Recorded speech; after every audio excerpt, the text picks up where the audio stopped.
உலகம் முழுவதும் பரவி வாழ்கிற தாய் தமிழ் உறவுகள் அனைவருக்கும் வணக்கம்.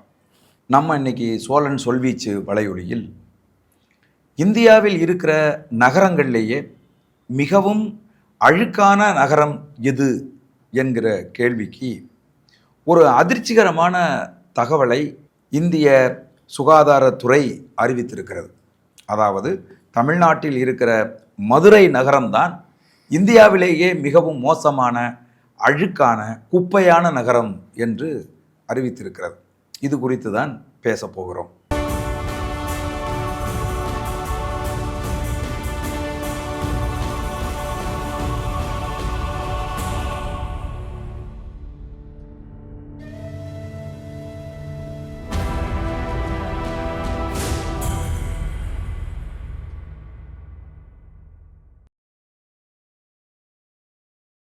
இந்தியாவில் இருக்கிற நகரங்களில் ரொம்ப மக்கள் நெருக்கடியாக வாழுகிற நகரங்களா மும்பை போன்ற பகுதிகளை சொல்லுவார்கள். மும்பை என்று நாம் எடுத்துக்கொண்டால், அதாவது கிரேட்டர் மும்பை என்று சொல்லுவார்கள், இந்தியாவிலேயே அதிகம் குடிசை பகுதிகள் நிறைந்த ஒரு பகுதி. தாராவி குடிசை பகுதி ரொம்ப ஒரு அழுக்கடைந்த ஒரு பகுதி என்றெல்லாம் நாம் நினைத்து கொண்டிருந்தோம். ஆனால் இந்த கிரேட்டர் மும்பை என்பது மிக சரியான தூய்மை நடவடிக்கையால் இந்தியாவில் இருக்கிற நகரங்களில் 8வது இடத்துல த கிரேட்டர் மும்பை இருக்கிறது. டெல்லி ஒரு அசுத்தமான ஒரு நகரமாக ஒரு காலத்தில் கருதப்பட்டது. ஆனால் இன்றைக்கு அந்த டெல்லி நகரம் 10வது இடத்துக்கு சென்றிருக்கிறது. ஆனால் தமிழ்நாட்டில் இருக்கக்கூடிய தமிழர்கள் எதை எடுத்தாலும் சரி, இங்கே இருக்கக்கூடிய ஆட்சியாளர்கள் தமிழ்நாடு தான் முதன்மை அப்படின்னு பேசுவாங்க. அதிலும் குறிப்பாக இன்றைக்கு ஆட்சி அதிகாரத்தில் இருக்கிற திராவிட மாடல் அரசு, மதிப்புக்குரிய தமிழகத்தின் முதலமைச்சர் முத்துவேல் கருணாநிதி ஸ்டாலின் அவர்கள் கல்வியில் நாங்கள் முதலிடத்தில் இருக்கிறோம், நாங்கள் எல்லா துறைகளிலும் இந்தியாவுக்கு நாங்கள் முன்மாதிரியாக இருக்கிறோம் என்றெல்லாம் பேசிக்கொண்டிருக்கக்கூடிய ஒரு சூழ்நிலையில் இந்தியாவில் மிக மோசமான அழுக்கான ஒரு நகரம் மதுரை என்று அறிவிப்பு செய்யப்பட்டிருக்கிறது. சரி, சென்னை எந்த இடத்துல இருக்கு அப்படின்னு கேட்டிங்கன்னா, சென்னை 3வது இடத்துல இருக்கு. அப்போ இந்த நகரங்கள் எல்லாம் 10 லட்சத்துக்கும் மேற்பட்ட மக்கள் வாழ்கிற ஒரு நெருக்கடியான நகரங்களா அறியப்படுது. இந்த நகரங்கள் ஏன் அழுக்கான நகரமா குப்பையான நகரமா இருக்கு அப்படின்னு நீங்க பார்த்தீங்க அப்படின்னு சொன்னா, இங்கு துப்புரவு செய்கிற தொழிலாளர்களுக்கு முறையான ஊதியம் கொடுக்காமல், அவர்களை முறையாக நடத்தாமல், மிக மோசமான கொள்ளையடிக்கிற தனியார் நிறுவனங்களுக்கு கான்ட்ராக்ட் கொடுப்பதன் மூலமாக தமிழகத்தில் இருக்கக்கூடிய நகரங்களை குப்பை நகரங்களாக மாற்றி இருக்கிறார்கள். இப்போ சமீபத்தில் கூட நீங்கள் பார்த்துருப்பீங்க, சென்னையில் தொடர்ந்து துப்புரவு பணியாளர்கள் போராட்டம் நடத்தினாங்க. காரணம் என்ன? இந்த துப்புரவு பணியாளர்கள் அரசு அவர்களுக்கு வேலையை நிரந்தரப்படுத்தும் அப்படின்னு சொல்லி கடந்த 12 ஆண்டுகளுக்கு மேலாக டெம்பரவரி ஸ்டாப்பா, அத்த கூலி ஸ்டாப்பா வேலை செஞ்சுக்கிட்டு இருந்தாங்க. அதுக்கும் கேடு விளைவிப்பது போல இன்னைக்கு தமிழக அரசு என்ன செஞ்சதுன்னா, ஒட்டுமொத்த சென்னை தூய்மை பணியவும் ஒரு தனியார் நிறுவனத்துக்கிட்ட கொடுத்துட்டாங்க. அந்த தனியார் நிறுவனம் என்ன சொன்னிச்சு? தூய்மை பணியில் எங்களுக்கு வேலை செய்வதற்கு 40 வயதிற்கு கீழே உள்ளவர்கள் தான் எங்களுக்கு வேணும் அப்படின்னு அந்த தனியார் நிறுவனம் சொன்னிச்சு. ஆனால் கடந்த 12 ஆண்டு காலமாக அரசாங்கம் வேலையை நிரந்தரப்படுத்தும் என்கிற கனவோடு குறைந்த சம்பளத்துக்கு வேலை செய்து கொண்டிருந்த அந்த துப்புரவு பணியாளர்கள் எல்லோருமே கிட்டத்தட்ட 40 வயதை கடந்தவர்களாக இருந்தார்கள். ஆகவே அரசிடம் கோரிக்கை வைத்து தொடர் போராட்டங்களை முன்னெடுத்தாங்க. அப்படிதான் இன்னைக்கு மதுரையில் குப்பைகள் அகற்றப்படாமல் இருக்கு. ஒரு இடத்துல கொண்டு போய் குப்பையை கொட்டி வைக்கிறாங்க மக்கள். அந்த குப்பைகள் அங்கிருந்து தூய்மைப்படுத்தப்படவில்லை. மதுரையை சுற்றி ஓடுகிற வைகை நதி இன்னைக்கு கூவத்தை விட மிக மோசமான ஒரு ஆறாக மாறி கிடக்கு. இப்படியாப்பட்ட சூழ்நிலையில தான் சமீபத்தில் கூட நீங்கள் பார்த்தீங்க அப்படின்னு சொன்னால், ராஜாஜி மருத்துவமனையில் டெக்ஸா ஸ்கேன் அப்படிங்கிற ஒரு ஸ்கேனை திறந்து மக்கள் பயன்பாட்டுக்கு வைக்கிறதுக்காக ஐயா மதிப்புக்குரிய அமைச்சர் மா சுப்பிரமணியம் அவர்கள் அமைச்சர் மூர்த்தி அவர்கள், மதிப்புக்குரிய அமைச்சர் பிடிஆர் பழனிவேல் தியாகராஜன் ஆகிய மூவரும் ராஜாஜி மருத்துவமனைக்கு போயிருக்காங்க. அப்படி போகிற போது அவர்களுக்கு முன்னால் அவங்க கண்ணில் படுறது மாதிரியே 2 பக்கமும் ஃபினாயில் தெளித்து கொண்டே போயிருக்காங்க. ஃபினாயில் தெளிக்க தெளிக்க அவர்கள் நடந்து செல்லுகிறார்கள். இதை பார்த்த உடனே ஒரு பெரிய கோபம் மக்களுக்கு ஏற்படுது. அப்போ நீங்கள் மட்டும்தான் மனிதர்களா? அந்த ராஜாஜி மருத்துவமனையில் நோயாளிகளாக அனுமதிக்கப்பட்டிருப்பவர்கள் மனிதர்கள் இல்லையா?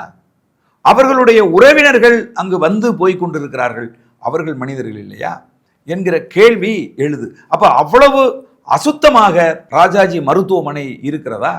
நீங்கள் நடந்து போகிற பகுதிகளில் மட்டும் கிருமிகள் அட்டாக் பண்ணாம உங்களுக்கு மட்டும் ஃபினாயில் தெளித்து உங்களை கூட்டிகிட்டு போகிறாங்களா? அந்த காலத்துல எல்லாம் இந்த மாதிரி முக்கியஸ்தர்கள் வர்றாங்க அப்படின்னு சொன்னால் பூ போட்டு கூட்டிகிட்டு போவாங்க. ஆனால் இன்றைக்கு ஃபினாயில் தெளித்து கூட்டிகிட்டு போகிறாங்க. அதை கூட சில ஊடகங்களில் சில யூடியூபர்ஸ்லாம் சொல்கிறாங்க. அது ஒன்றும் இல்லைங்க, வருகிற அந்த 3 பேர் கிருமிகள், அவர்களிடமிருந்து மக்களை பாதுகாப்பதற்காக ஃபினாயில் தெளிச்சிட்டு போகிறாங்க அப்படின்லாம் இன்னைக்கு இணையதளங்களில் கிண்டல் அடிக்கிறாங்க. வருகிறவர்கள் மனிதர்களாக இருந்தால் ஃபினாயில் தெளிக்க வேண்டியதில்லை, அவர்கள் கிருமிகள், மக்களை கொள்ளையடிக்கிற, மக்களை கொன்று குவிக்கிற கிருமிகள் அப்படின்னு இணையதளங்களில் கிண்டல் அடிக்கிற ஒரு நிலை இன்றைக்கு உருவாக்கி இருக்கிறது. ஆகவே இதெல்லாம் கணக்கில் எடுத்துக்கணும், ஆட்சியாளர்கள் கணக்கில் எடுத்துக்கணும். மதிப்புக்குரிய மா சுப்பிரமணியம் அவர்கள், அவர் இருக்கக்கூடிய அந்த துறை ஒரு தூய்மையான துறையாக இருக்குதா? மருத்துவமனைகள் எல்லாம் தூய்மை பேணப்படுதா? மருத்துவ கழிவுகள் முறையாக அகற்றப்படுதா? அங்கு இருக்கக்கூடிய படுக்கைகள், அங்கு இருக்கக்கூடிய கழிவு அறைகள், இவைகளெல்லாம் முறையாக கண்காணிக்கப்படுதா? அதற்காக நியமிக்கப்பட்டிருக்கக்கூடிய ஊழியர்கள் தங்களுடைய வேலைகளை முறையாக செய்கிறார்களா? தூய்மை பணியாளர்கள் மருத்துவமனைகளுக்கு சரியாக நியமிக்கப்பட்டிருக்கிறார்களா? அப்படிங்கிறதையெல்லாம் கண்காணிக்க வேண்டிய பொறுப்பு தான் அமைச்சர் அவர்களுக்கு.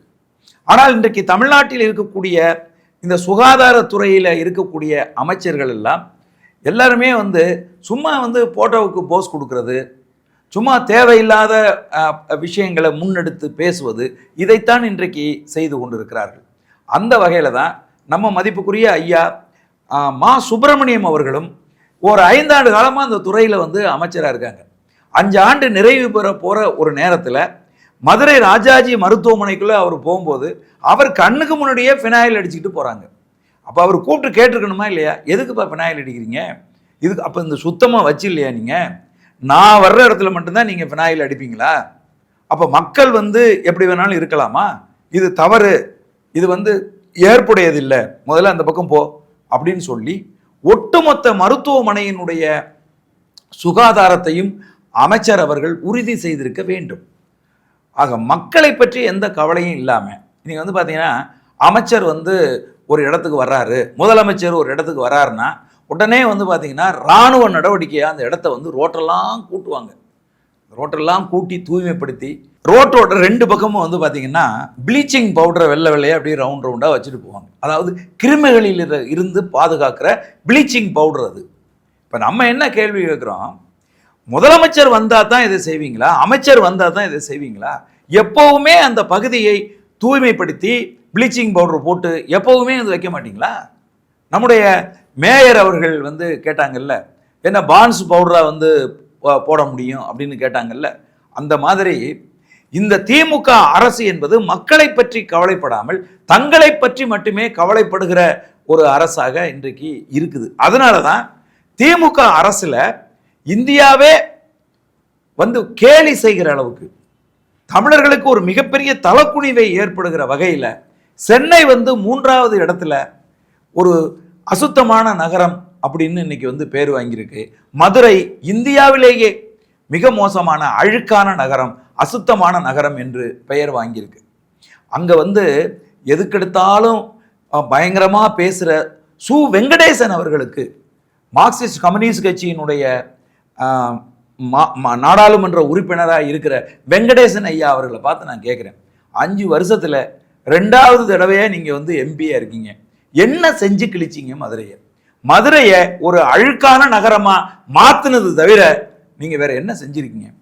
இதை கூட கவனம் எடுத்து இருக்கிற துப்புரவு பணியாளர்களுக்கு முறையான ஊதியம் கொடுத்து அவர்களை முறையா வந்து வேலையில பணியில வந்து அவர்களை நியமித்து மதுரையை ஒரு சுத்தமான நகரமாக கூட உங்களால் மாற்ற முடியல அப்படின்னா நீங்கள் செய்து கிழித்தது என்ன?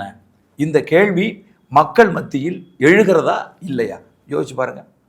அமைச்சர் மூர்த்தி அவர்கள் அங்கே இருக்காங்க, பழனிவேல் தியாகராஜன் அவர்கள் அங்கே இருக்காங்க, ஐயா சு வெங்கடேசன் அவர்கள் வந்து அங்கே இருக்கிறாங்க, இன்னும் எம்பிக்கள் எம்எல்ஏக்கள்லாம் அங்கே வந்து இருக்காங்க. நீங்கள்லாம் இருந்து மதுரை நகரத்தை இன்றைக்கு குப்பை நகரமாக ஒரு தமிழகத்துக்கே தலைக்குனிவை ஏற்படுத்துகிற அளவுக்கு வடநாட்டு ஊடகங்கள் எல்லாம் மதுரை தான் இந்தியாவிலேயே அழுக்கான நகரம் அப்படின்னு சொல்லி கிண்டல் அடிக்கிற, கேலி பண்ணுகிற, நக்கல் பண்ணுகிற அளவுக்கு தமிழ்நாட்டை இப்படி ஆக்கி வைத்திருக்கிறீர்களே, உங்களுக்கு வெக்கமா இல்லையா? யோசிச்சு பாருங்க. தமிழகத்தினுடைய முதலமைச்சர் எல்லாத்துக்கும் பெரிய தமிழ்நாடு, இந்தியாவிலேயே திராவிட மாடல் தான் முதன்மையா இருக்கு, தமிழ்நாட்டை பார்த்துத்தான் மற்ற மாநிலங்கள் எல்லாம் பாடம் கற்கிறது அப்படின்லாம் சொல்றீங்க. எப்படி இது? நான் கேட்கிறேன். அதாவது கல்வியில் சிறந்த தமிழ்நாடு அப்படின்னு சொல்லி சினிமாக்காரனெல்லாம் கூப்பிட்டு நீங்க வந்து நிகழ்ச்சி நடத்திட்டு இன்னைக்கு வந்து சென்னை பல்கலைக்கழகத்தில் 5 ஆண்டுகளாக படித்த மாணவர்களுக்கு சர்டிபிகேட் கொடுக்கறதுக்கு பேப்பர் வாங்கி நாங்கள் சர்டிபிகேட் அடிக்க முடியலன்னு அந்த சென்னை பல்கலைக்கழகம் அறிவிக்குது. சென்னை பல்கலைக்கழகத்தில் வேலை செய்கிற பேராசிரியர்களுக்கு உங்களுக்கு சம்பளம் கொடுக்க முடியல. ரிட்டையர்ட் ஆகி இருக்கிற பேராசிரியர்களுக்கு உங்கள் ஓய்வூதியம் உங்களால் வந்து கொடுக்க முடியல. மதுரை காமராஜர் பல்கலைக்கழகத்தை இழுத்து மூடுகிற அளவுக்கு இன்றைக்கு இருந்து கொண்டிருக்கிறது. தஞ்சை தமிழ் பல்கலைக்கழகத்தில் பேராசிரியர்களுக்கு சம்பளம் கொடுக்க முடியல. இவ்வளவு கேவலமான சூழ்நிலையில இந்த திராவிட மாடல் அரசு, மதிப்புக்குரிய முத்துவேல் கருணாநிதி ஸ்டாலின் அவர்களினுடைய அரசு சொல்லுது கல்வியில் சிறந்த தமிழ்நாடுங்கிறது. எவ்வளவு வெக்கக்கேடா இருக்கு சொல்லுங்க பாப்போம்.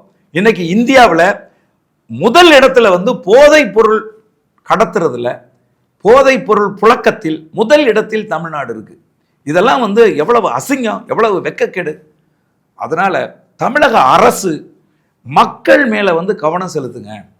இப்படி தமிழகத்தை அசுத்தமான நகரமாக மாற்றிவிட்டு நீங்க துப்புரவு தொழிலாளர்களை நீங்கள் அவர்கள் பணியில் இருந்து வெளியேற்றிவிட்டு 2000 கோடி 3000 கோடிக்கு வேறொரு மாநிலத்தை சேர்ந்த நிறுவனங்களுக்கு நீங்க வந்து கான்ட்ராக்ட் கொடுத்து தமிழகத்தை தூய்மைப்படுத்த நினைத்தால் அவங்களுக்கு என்ன தலையெழுத்தா? உங்க மாநிலத்தை தூய்மையா வச்சுக்கணும். யாருக்கு தமிழகத்தை தூய்மையாக வைத்துக் கொள்ள வேண்டும் என்ற அக்கறை இருக்கிறதோ அவங்களுக்கு நீங்க கான்ட்ராக்ட் கொடுக்கணும்.